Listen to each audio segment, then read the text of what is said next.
and we know this is what we're meant to do. So we wake up, put our feet on the floor, go and conquer the day like a warrior, like warriors. Cause that's what a tribe does. We got your back so you can relax and focus on all the important stuff, like getting your business done. This is our tribe. We look out for each other. That's right, that's right. This is our tribe. We help each other grow in business and life. That's right, that's right. No need to panic anymore. We got lots of support and an army of warriors by our side. We fight the good fight when we unite. We fight the good fight when we unite. Cause that's what a tribe does. We got your back so you can relax and focus on all the important stuff, like getting your business done.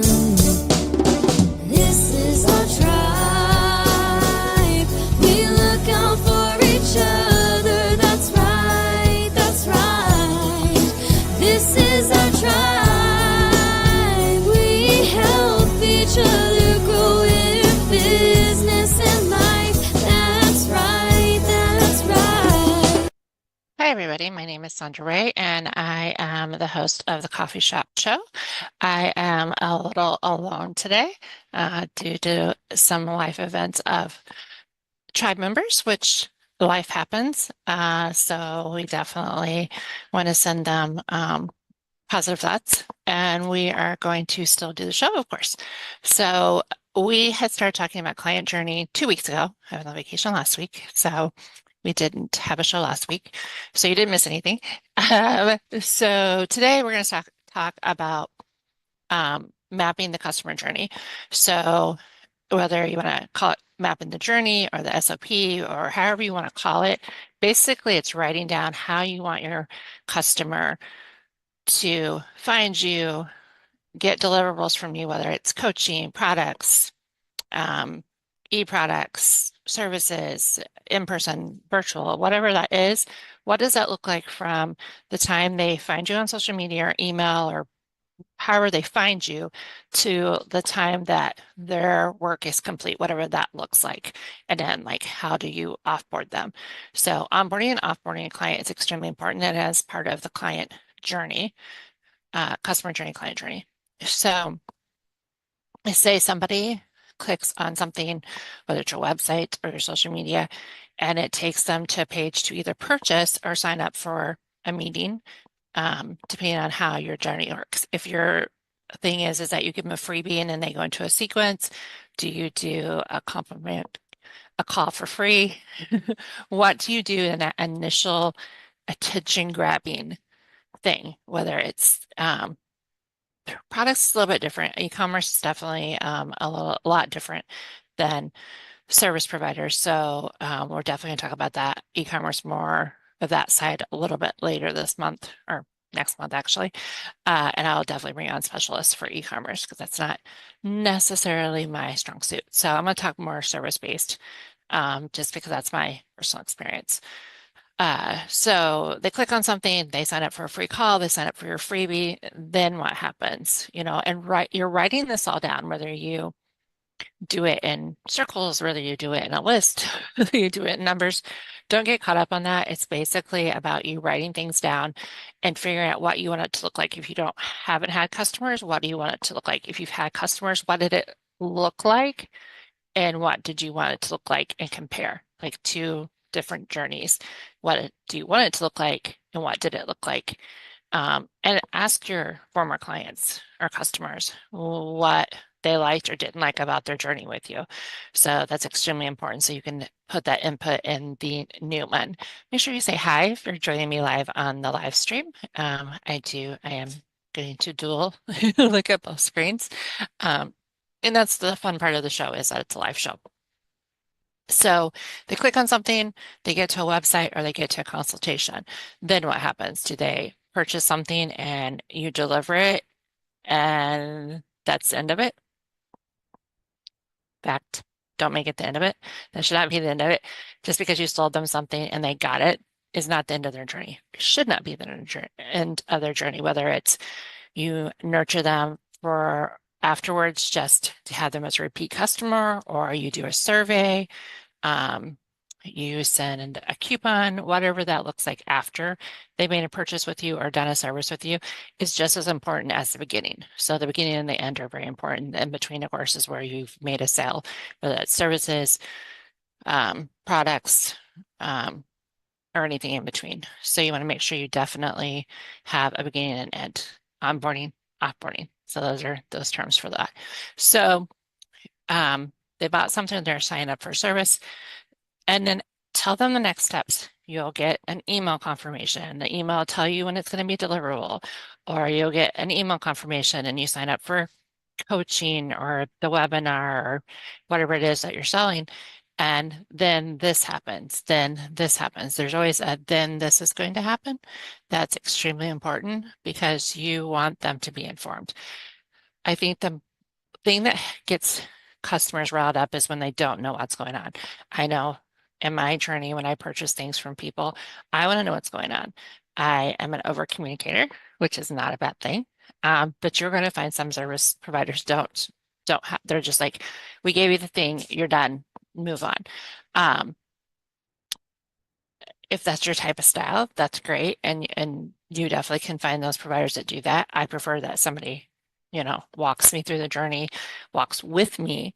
And this doesn't mean you do it all yourself. There, you can definitely still use automations to send out emails or thank yous or coupons or whatever it is during your process. In fact, that makes it easier to tell them what's next is if you have automations in your process in your client journey, that helps save time. That's what I'm trying to say. So if one step happens, the next step happens, it's automated, the next step might be manual, the next step might be automated. That's why you're writing out the client journey, is so that you can see where does automation come in, what resources do you need, what type of platforms do you need, who do you need, all those come into that client journey, what it's looked like and what you want it to look like in the future. And like I always say, review your client journey. You might have mapped it out 6 months ago when you started a business, 6 years ago when you started your business. Relook at that. What can you do different? What can you do better? What feedback have you gotten about that? So definitely make sure you're reviewing your client journey. If you're just starting, of course, your client journey is going to be hypothetical for now until you get a couple of clients, customers to go through the journey that you can review. So definitely keep in mind that you want to review that. I would say minimum 6 months, preferably every quarter.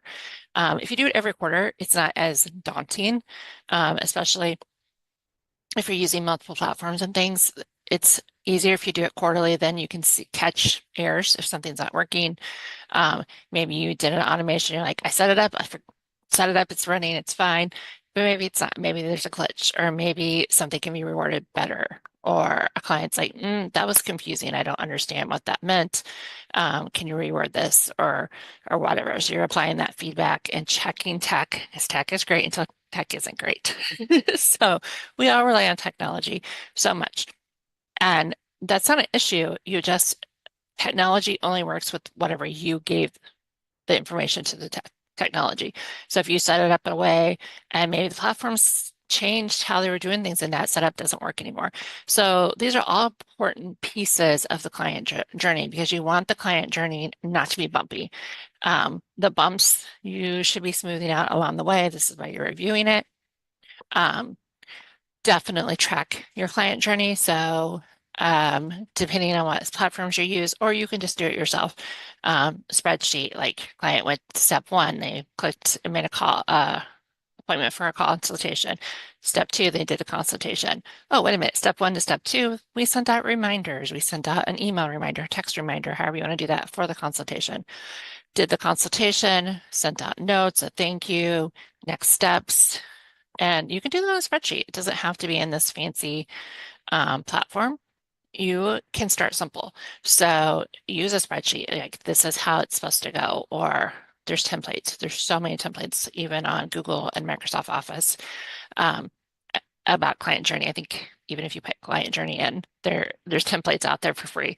So definitely look at a resource, pick one, be like, okay, I like this, how they map this out or how it works, and then use it and fill it in, and then be like, okay, I wrote it out on a piece of paper or document or whatever. Now, how does that work in whatever platforms I have? So if you're using a CRM, how do they get entered into the CRM?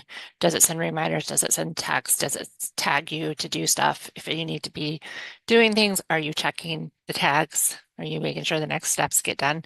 So all those are a very important part of the client journey. Definitely ask your clients how they felt during their client journey.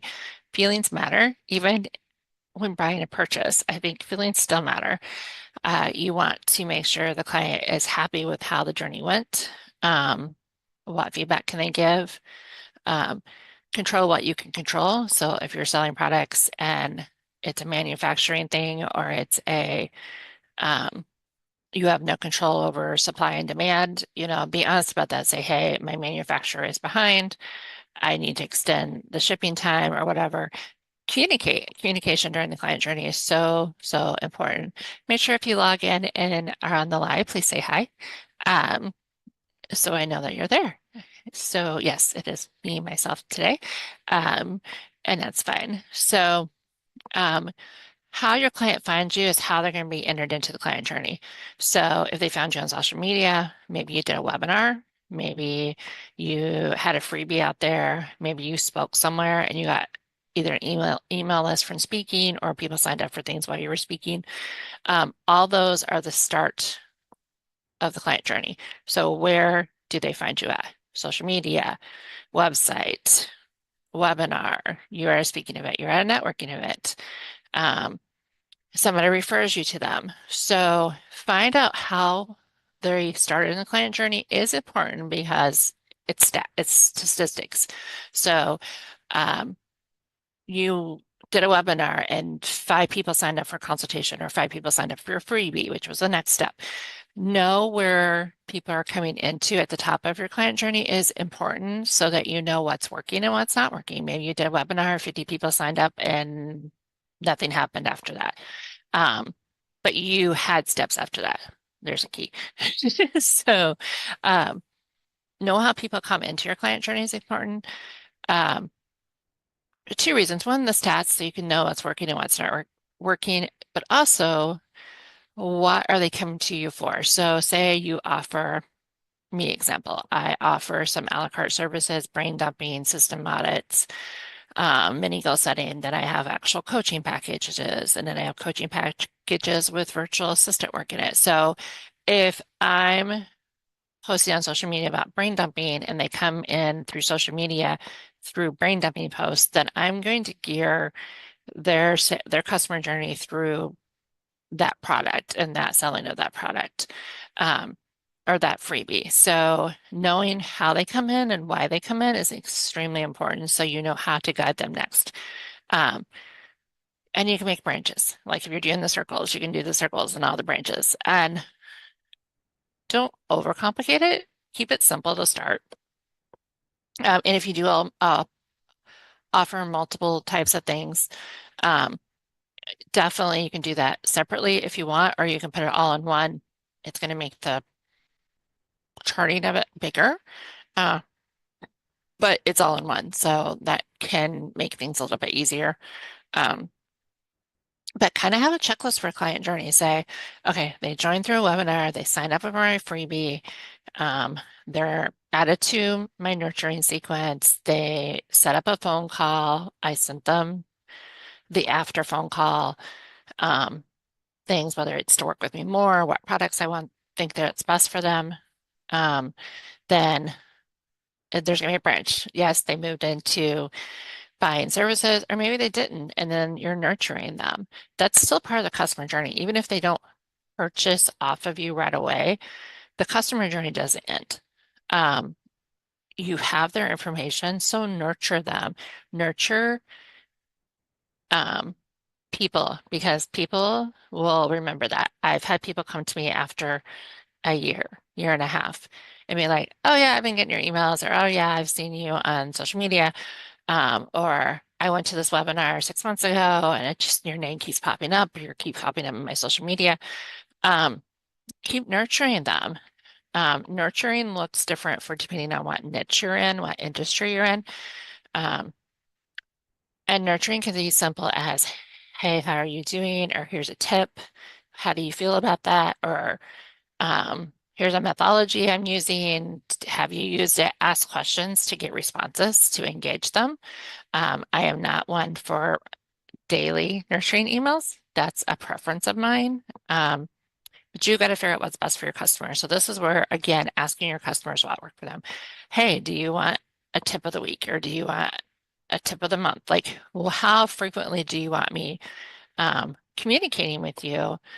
And some people, aren't going to respond to that, but that's part of asking questions and getting feedback, and applying the feedback is so important. So um, knowing where they come from, and then the process they're going to go through in your company from start to finish, from the minute they sign up for something, whether free or purchased, until the deliverable, free deliverable, purchase deliverable, and then nurturing them afterwards.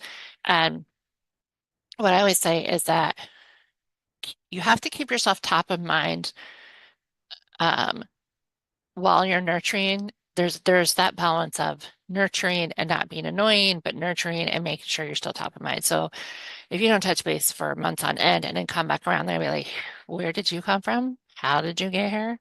Um, why are you talking to me?" So there's that, keeping them and keeping your name top of mind, and your services is extremely important part of that customer journey. So say they purchase from you, they're gonna have a different nurturing sequence. You're still gonna nurture them after they purchase from you. So they purchased from you, you got feedback on their journey, and then, it can be a just occasional check-in and be like, "Hey, how do you still like the product?" Or, "Hey, how did, in my case, brain dumping work for you? Are you doing it on your own? Should we circle back?" Nurturing clients that bought from you is a little more personalized than nurturing people that have not bought from you. But you still nurture. You still nurture. You want them to become loyal, repeat customers, or um, referral clients. I'm in a lot of industries that referrals is what makes the money. Affiliates, referrals. If you have affiliate program, and affiliate programs can be simple or complicated depending on your preference, but simple can be, here's your link, you get I don't know, percentage of a cut of a purchase. Here's your link, you get something in return, whether it's a product or I've done money. I've seen money done. I've seen products done. Like if you get 5 people to sign up, you get a coaching session. Or if you, as affiliate, if you sell 5 of my books, you get a t-shirt. Or if you um, sell a coaching package for me, or somebody that signs up through your link buys a package from me, you get a certain percentage. Affiliates does not have to cost you an arm and leg. Affiliate could be, you referred 5 people to me, 5 people signed up, here's an Amazon gift card. Like, affiliates don't have to be hard, um, but it is definitely part of the client journey. Affiliate is the biggest thing about affiliates is that you have to track it. You have to know who referred people to you. So an individual link is the easiest way to do that. And of course, testing it and making sure it works. We just talked about technology. But that would be part of your client journey and be like, "Hey, 6 months after they bought your services and they're done with your services, but they referred people to you faithfully for the last 6 months, like monthly or weekly, whatever, acknowledge that." So that's part of the customer journey, is not only how people get on into your business, but how do they feel about purchasing, and wrapping that part up. And the next part is, how do you keep them loyal, and how do you keep them coming back? And loyal customers can be people that just refer. So maybe they purchase from you one time, but they're referring you monthly, weekly, daily. Um, that's still part of the client journey. That's a loyal customer to me if they're giving you referrals because they're giving you business, whether it's their business or somebody else's business. So that is definitely part of your client journey. So you have how did they come in? How does the process work for the deliverable, whether it's services, freebies, products? What do you do right after? And then how do you nurture them? Do you have an affiliate program? Do you have a touch-based system every week or every month or however that is? And then, of course, the people that don't purchase from you, how are you nurturing them afterwards to hopefully turn them into a buying customer? So, and then, so you've got it all written out, you've branched it all out, you've put it into whatever system. It's not a forget it, set it and forget it type thing. You have to review. Um, no surprise there. Talk about reviewing all the time. So reviewing and asking your current clients, how did it go? What worked? What didn't work? Surveying them. Um, Maybe surveying your market and be like, hey, do you like freebies or do you prefer a webinar? Like how do I get them as a client? So we've talked about doing client research and client marketing questions in previous shows, so go back and watch those for sure. Let me know in the comments of who, what part of the client journey is stopping you, or what part of the client journey has worked really well for you, or what tips you have, or what questions you have. I know some people watch this after the show. Please comment. I definitely have zero problems with coming back and answering people. The amazing Susan puts our links, this time would just be mine, in the comments. She'll put Peter too, of course, because Peter is the owner of Explore ProTech, Peter Nestene. So definitely give me feedback on the client journey that you've either had or want to tweak or have questions about, because I think people don't want to take time out to do this. Can really struggle. And then you're just like, well, why isn't it working? Or why is my client one and done? Or why they signed up for a webinar and didn't move on? And there's uh, a lot of variances to those things, but at the same time, you have to start with something which is physically writing out a map. Like I said, don't make it complicated. You can do a spreadsheet, step, step, step, step. You can do bubbles, you can do writing, voice to text. That's a thing. Use it like, hey, this is how I want my client journey to look, and talk it out. You can just do it as a memo, or you can put it in ChatGPT and say, this is what I want it to look like. Write out a client map, customer journey client map for me. Use technology. So that's definitely some tips to do.